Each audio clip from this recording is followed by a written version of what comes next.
मैं भी यकीन नहीं करता हूं। उसको 54 लाख एनुअल पैकेज है, 54 लाख रुपए का। मतलब यहाँ मीडिया वालों को लगता है कि ये, मैंने कहा अपॉइंटमेंट लेटर भेजना, मुझे भरोसा नहीं हो रहा है। एशिया नेट का नेशनल सोशल मीडिया हेड हो गया और 54 लाख रुपए सालाना का पैकेज। तो जो लोग कहते हैं मीडिया में पैसा नहीं, मैं कहता हूं पैसा खूब है, आप में काबिलियत कितनी। एक संपादक को 2 लाख रुपए 2.5 लाख रुपए सैलरी मिलती है। रिपोर्टर यदि स्पेशल करस्पॉन्डेंट बन जाए तो उसको 60, 70, 80 हजार रुपए सैलरी मिलती है। भोपाल में 1-1.5 लाख रुपए सैलरी पत्रकारों को मिल रही है। तो मीडिया का क्षेत्र, जैसा अभी डॉक्टर संदीप जी ने कहा कि मीडिया का क्षेत्र हमेशा बूम करता रहेगा, इसमें कभी सैचुरेशन नहीं आने वाली। वो क्यों नहीं आने वाली बताता हूं। मंदी इसलिए नहीं आने वाली क्योंकि लोगों की जानने की जो जिज्ञासाएं हैं वो कभी खत्म नहीं होगी।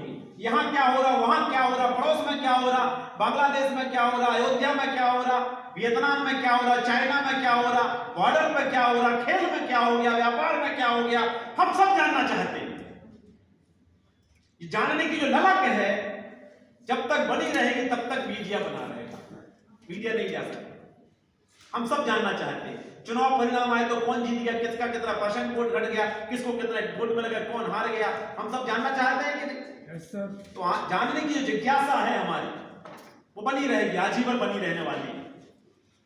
तो मीडिया का एक क्षेत्र है, लेकिन मैं आपसे नहीं कहूंगा कि आप मीडिया में आए, वो आपकी रुचि के ऊपर निर्भर है। जीवन में कभी भी ऐसा कोई करियर मत चुनिए जो आपकी रुचि के प्रतिकूल, वरना जीवन भर आप उसको ढोएंगे यार ये और फ्रस्ट्रेट हो जाए। जीवन में आपको करियर वही चुनना है जो प्रोजेक्ट का काम आप लोगों को महाविद्यालय ने दिया है, सरकार ने दिया है, उसके पीछे उसकी बड़ी पवित्र मंशा है। उस मंशा का इम्प्लीमेंटेशन उस ढंग से जरूर नहीं हो पाता है, सिस्टम ऐसा है हमारे यहाँ का, सभी जगह का। जिस भाव से वो चीज निकलती है वो यहां तक आते आते उस ढंग से क्रियान्वयन नहीं हो पाती, उसका मंतव्य बदल जाता है, बीच में कई तरह के अवरोध आ जाते हैं, कई तरह की अपनी अपनी अवधारणाएं आ जाती हैं, है ना। उस चक्कर में क्या होता है कि वो चीज आप तक वैसी नहीं पहुंच पाती। लेकिन जिस ढंग से मंशा है कि आप जो बात कही कि आपको रोजगार का अंधकार ना रहे, आमतौर पर सारे फ्रस्ट्रेशन आते हैं कि हमने पढ़ाई कर ली, ग्रेजुएट हो गए, पीजी कर लिया, फर्स्ट क्लास आ गई, नेट कर ली, पीएचडी भी कर ली, अब नौकरी नहीं मिल रही हमारे लिए। सारे फ्रस्ट्रेशन की जड़ है नौकरी, नौकरी नहीं मिल रही, काम नहीं हमारे पास। आप सबके अंदर भी यही होगा ना, मैं पढ़ाई कर लिया 15 साल, अब 13 साल पढ़ लिया, और अभी आपसे कहा जाए कि आप 10,000 रुपए महीने कमा पाएंगे तो आप हाथ पैर कांपने लगेंगे, नहीं मेरे पास 10,000 रुपए की नौकरी लाने लायक भी साहस या आत्मविश्वास नहीं।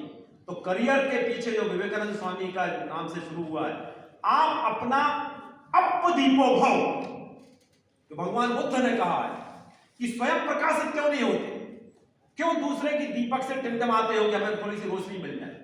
अपना दीपक स्वयं बनो ना, कि हम खुद अपना कुछ ऐसा खड़ा कर देंगे जो मिसाल बन जाएगा। कभी किसी ने देखा होगा कि कार के वेट के लिए हम खड़े हैं, टैक्सी नहीं आ रही है, परेशान हो गए, तो वहां से उसके दिमाग में आया कि ऐसी एक टैक्सी सेवा ना शुरू की जाए, तो उबर की शुरुआत कर दी।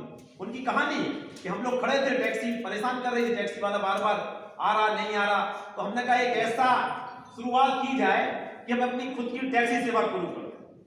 कभी जोमेटो वाले ने सोचा होगा कि खाना घर घर कैसे, उसने कुछ नहीं, वो नेटवर्क का खेल है पूरा, खाना किसी और का है, पहुंचा किसी और को रहे, हम बीच में सर्विस दे रहे हैं, हम सर्विस प्रोवाइडर केवल, और आपको वहां के लाकर दीपावली का खाना आपके घर तक पहुंचा दिया, पैराडाइज का खाना आपके घर तक पहुंचा दिया, इतना ही तो कर रहा है, वो थोड़ी बना रहा है।